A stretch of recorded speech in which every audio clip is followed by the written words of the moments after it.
بسم الله الرحمن الرحیم. اسم رامش خطاب است و شما را خوش آمدید میگم به بخش چپتر سابنتینگ. و پیش از اینکه ما شما سابنتینگ را شروع کنیم یک چند نکته بسیار خوب است که بر شما یادآور شوم که سابنتینگ بسیار یک چپتر مهم است و بعضی گپکای مثال خرد ریزی در داخلش موجود هست، بعضی سختی خود داره لیکن مشکل نیست. فقط سختیش دمی است که کسی که سابنتینگ هم یاد میگیره باید چپتر آی پی را خوب بفهمه و پیش از چپتر آی پی چپتر باینری را هم باید بلد باشه تا که بتونه سابنتینگ را یاد بگیره. اگر چپتر آی پی را کس نفهمه و چپتر باینری را کس نفهمه پس در اون صورت نمیتونه که چپتر سابنتینگ کس یاد بگیره. لطفاً یک خواهش از شما می است که کسایی که دایی است دایی چپتر هستن و میخواین که یاد بگیرن باید مکمل آشنایی درباره آی پی و باینری داشته باشن تا برازو باز میتونن که چپتر را یاد بگیرن. پس میریم پیش. سابنتینگ چی است؟ در اینجا در سابنتینگ مسائلی که در داخل سابنتینگ موجود است اونا چی است؟ اونا ای است که چرا ما سابنتینگ میخوانیم، ریزرو آدرس ها داخل سابنتینگ کدام است، سی آی دی آر چی است، اف ال اس ام چی است و وی ال اس ام چی است. این مسائل است که ان شاء الله ما شما در داخل سابنتینگ در نظر میگیریم. صحیح ما شما میخوانیم. پس در اینجا اول میایم در قسمت سابنتینگ. What is subnetting؟ subnetting چی است و استفاده از او در کجا هست؟ What is subnetting and why it's used؟ subnetting چی است و چرا ما subnetting چی میکنیم؟ استفاده میکنیم. صحیح؟ subnetting limits the IP address used to within a few devices. This allows an engineer to use subnetting to create sub-network support data so that it can travel without touching every part of the more complex router. سابنتینگ چی است؟ اگر ما شما در زبان بسیار عامیانه سابنتینگ ما شما بگوییم که سابنتینگ چی است؟ ما چون که در دیکشنری گفتیم سابنتینگ استفاده زی است که بر شما موثریت در استفاده آی پی را نشان میده. مثال شما در یک جای یک نتورک دارین، یک ارگان دارین و شما این را میفهمید که رنج کلاس ها خود بسیار زیاد است. که اگر مثال یک شخص از کلاس A کار میگیره، در کلاس A به میلیون ها دانه آی پی است و در این میلیون ها دانه آی پی وقتی که این شخص استفاده میکنه مثلا از کلاس A 200 دانه آی پی را کار میگیره یا 100 دانه آی پی را کار میگیره، این چقدر میلیون آی پی دیگه که مونده که چطور میشه؟ پس حتما سر راوتر فشار میاد، سر دیوایس های شما فشار میاد. صحیح؟ پس راه حلش چی است؟ امی سابنتینگ است. و یا مثال هر زمانی که شما سابنتینگ نکنین نداشته باشین شما وقتی که آی پی ها را بر راوتر معرفی میکنین سر راوتر هم فشار میاد به خاطر از اینکه راوتر اونم قدر آی پی را که شما دادین تنها اون نه بلکه اونم قدر آی پی که در رنجر موجود است و در دسترس راوتر است اونا را کلش راوتر چک میکنه وان بای وان. پس سر راوتر یک نوع فشار میاد. این دلیل دومش. و دلیل سومش به خاطر منیجمنت است. اگر شما یک منیجمنت خوب در اداره نتورکتان میخواین داشته باشین پس از چی کار میگیرین؟ از سابنتینگ کار میگیرین. صحیح؟ و اگر مثال شما ترابل شوت نتورکتان میکنین بسیار خوب است که شما سابنتینگ داشته باشین تا وقتی اگر سابنتینگ شما نداشته باشین نتورکتان درست‌تر ترابل شوت کردن نمیتونین. به خاطر پرفورمنس ایشو است که مثلا سرعت نتورک شما را بیشتر میشه سابنتینگ و قسم از اینکه از نامش پیداست که سابنتینگ یعنی تبدیل نمودن یک نتورک به چندین نتورک. خب پس باز ایرا ما شما با اگزمپل میبینیم میخوانیم که چی است. A subnet mask creates the tools which enables a router to match an IP address with a subnetwork. و سابنتینگ مکمل یک بخش است که یعنی بخش خاص سابنت ماسک است. یعنی سابنت ماسک چینج میشه دایی و با کمک از این سابنت ماسک وقتی که چینج شوه توسط از این تولز توسط از این تکنیک راوتر میفهمه که توسط کدام آی پی پیش بره و کدام آی پی را هیچ کار نگیره.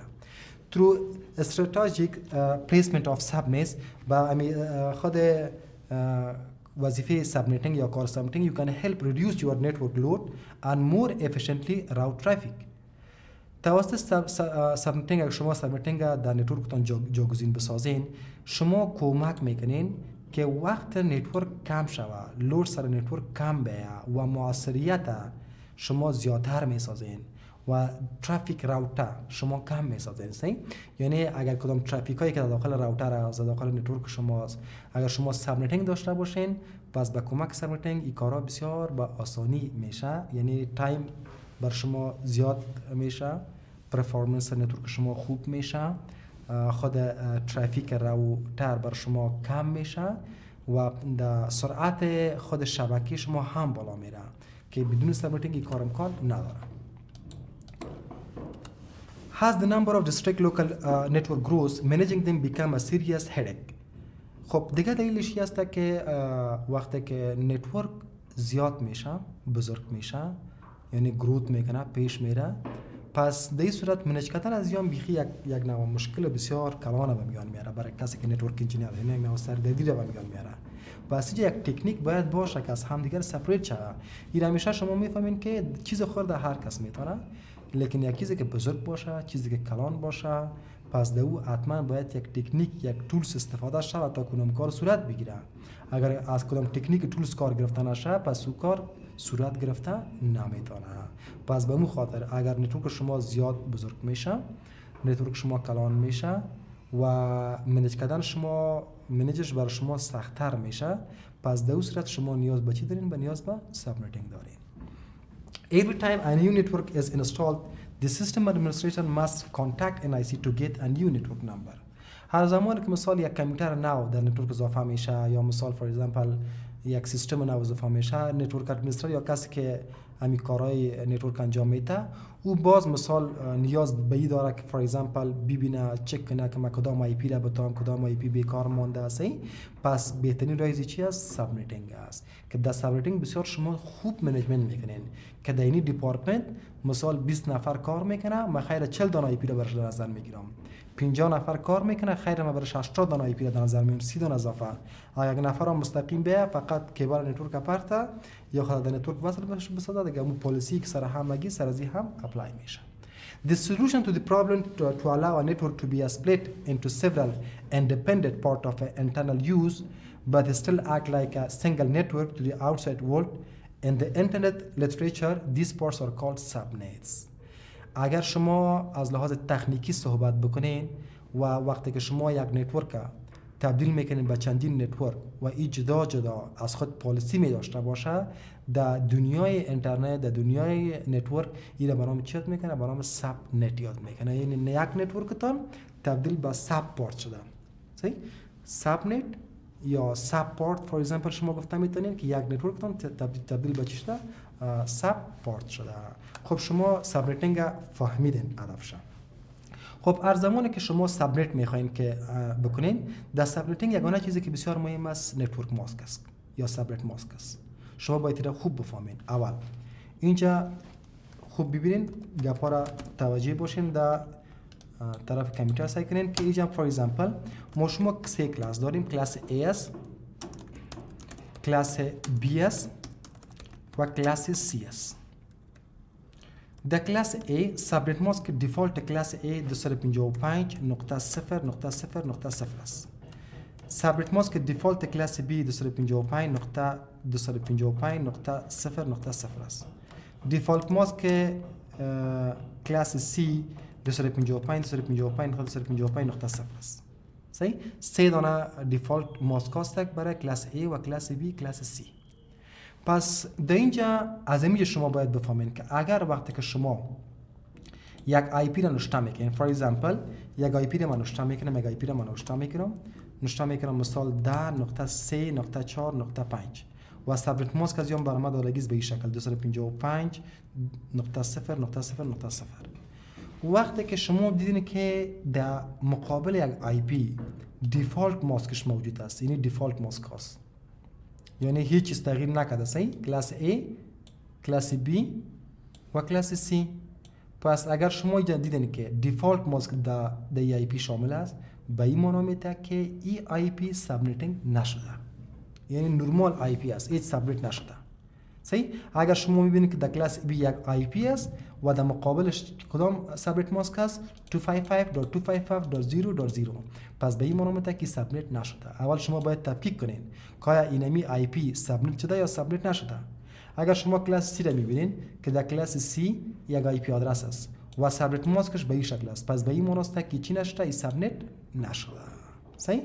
خب حالا ما شما پیش میریم که در اینجا هر زمانی که شما سابنیتینگ میکنین، در اینجا شما متوجه 3 فاکتور بسیار اساسی می باشین. There are 3 important things that should be taken into our account when we think about subnetting. زمانی که درباره سابنتینگ ما گپ میزنیم این 3 چیز باید خوب صحیح در ذهن ما باشه. اول نتورک آدرس، یعنی نتورک آدرس هم شما گفتیم در لکچرهای گذشته گفتیم که آدرس هست که بر شما شروع ختم آی پی را نشان میده، یعنی شروع آی پی است the first one، broadcast the last one آی پی آخر، و host address everything in between. 3 نقطه در سابنتینگ بسیار مهم است. اول نتورک آدرس شروع آی پی، دوم برادکاست آخر آی پی، و سوم چیزی که بین نتورک آدرس و برادکاست است، رنجش. صحیح؟ این 3 نقطه را همیشه شما در ذهنتان داشته باشین. اوکی؟ در اینجا آدرس هایی که در داخل خود ریزرو رستریکت شده، در اینجا in many subnet there are certain addresses that cannot be assigned to an individual device because they have a special purpose.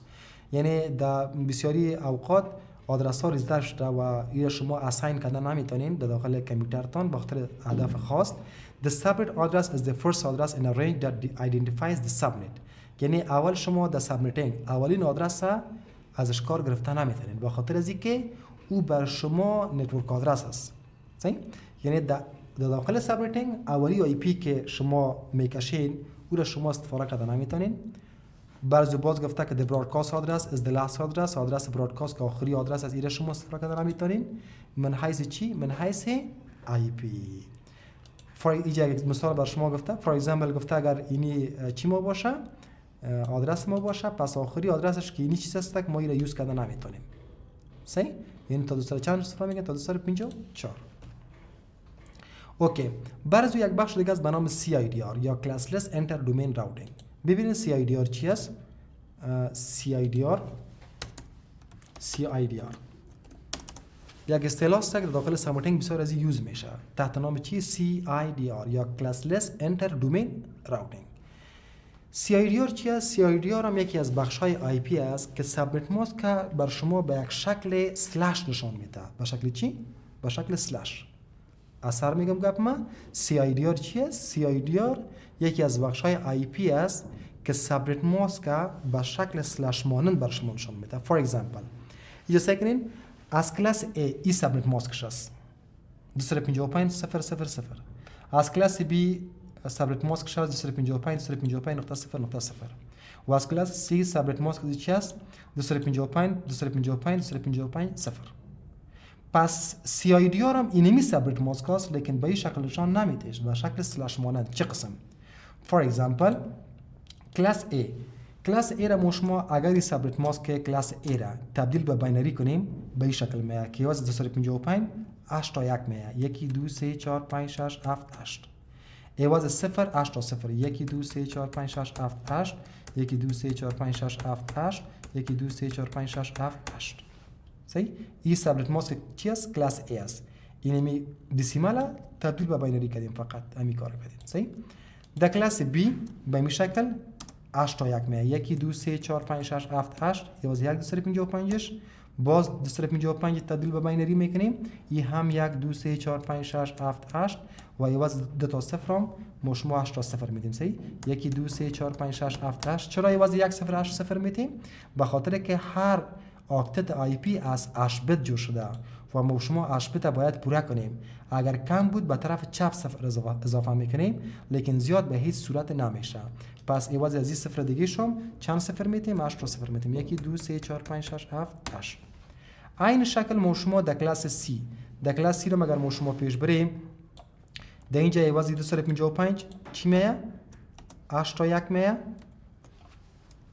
8 تا 1 میه و 255 دیگه داره ایرا هم 8 تا 1 میبینیم 1 2 3 4 5 6 7 8 و ایواز از این صفر آخرش 8 صفر میمونه 1 2 3 4 5 6 7 8.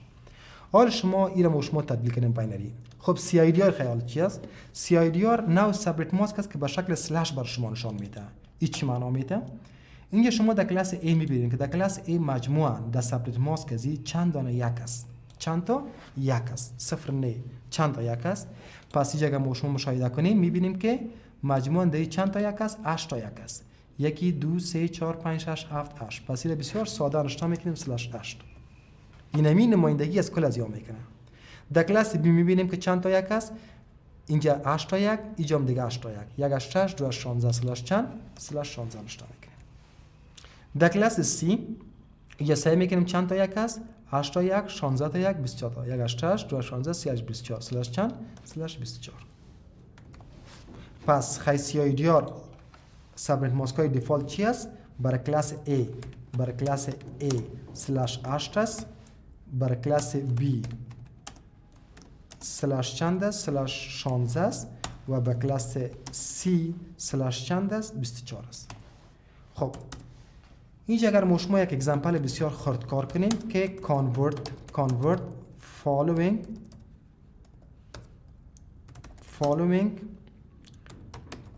decimal mask let's take following CIDR mask to decimal mask. بر شما چی خواسته؟ سوال گفته اینی CIDR را شما با ماسک دسیمال بگین. فور ایگزامپل /9 و /28. گفته اینی سلش ماندان داره به شکل سلش است. ایده شما به این ماسکات تبدیل کنین. چگونه ایده تبدیل میکنین؟ بسیار ساده. اول نشته میکنین. صحیح؟ که اینجا سلش چند گفته؟ /9 گفته. پس اینجا دیگه پشت کلاس یا نمیگین. کلاس A از کلاس B یا کلاس C پشت از این نمیگین. نشته میکنین. 1 تا 1 2 تا 3 تا 4 تا 5 تا 6 تا 7 تا 8 تا. از 8 تا شما زیاد حق ندارین پیش برین.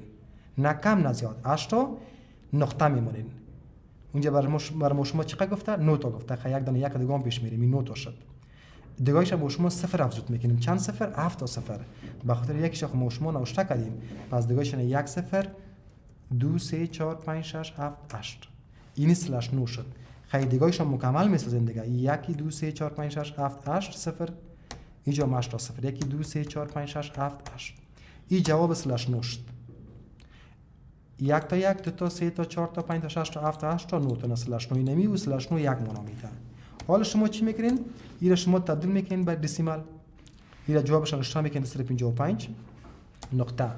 این شما تبدیل میکنین به چی؟ به بخش باینری. باینریز به دسیمال. پس جواب چند میشه؟ 1 است، 2 4 8 16 32 64 128. یک دانه 1 اضافه شده. صحیح؟ پس 128 و عوض یا 0 عوض یا 0. اینا یکیش تبدیل شد. اینا تبدیل کردیم ما شما از باینری به دسیمال که 255 میشه. اینا ما شما تبدیل کردیم از باینری به دسیمال که 128 میشه. عوض 0 هم 1 0 از یا دیگه 0. حالا میریم سر دیگه‌اش. اگر ما شما اینا کار کنیم، اینا چه قسم کار میکنیم؟ کار میکنیم که اینا 1 تا 1 2 تا 3 تا 4 تا 5 تا 6 تا 7 تا 8 یک بخش شد. 8 تا پورا شد. دیگه حق نداریم پیش بریم. خیلی اکتر دومش شروع میکنیم. این 9 تا 10 11 12 13 14 15 16 1 8 2 16 یا 8 تا شد. خیلی دیگه ش پیش میریم. 17 18 19 20 21 22 23 24 یام شد. دیگه ش پیش میریم. 25 26 27 28 اینا پورا شد /28. اینجا ما چند تا 0 بانیم که پورا شد؟ 4 تا 0. 1 2 3 4. پس اینمی جوابش چند میشه؟ /24. صحیح؟ الان ما شما تبدیل به دسیمال میکنیم. 255 میشه. این دیگه‌ش هم این اکتادش هم 255 میشه. ایش هم 255 میشه. و این شما تبدیل به باینری میکنین. یعنی باینری است را تبدیل به دسیمال میکنین. 1 است، 2 است، 4 است، 8 است. این 16 32 64 128. این جمع میکنین. صحیح؟ فور ایگزامپل جمع میکنم که 1 2 4 8 16 جمع 32 جمع 64 جمع 128. این 200 چند میشه؟ 240 میشه. پس جواب از چند میشه؟ 240. این تبدیل شد. این معرفی سابریتینگ بود همراه با CIDR. امیدوارم که یاد گرفته باشین. تشکر از توجهتان. بخش بعدی ما شما درباره سابریتینگ از کلاس های A B و C شروع میشه که کدام سابریت ماسکا را با خود می داشته باشه.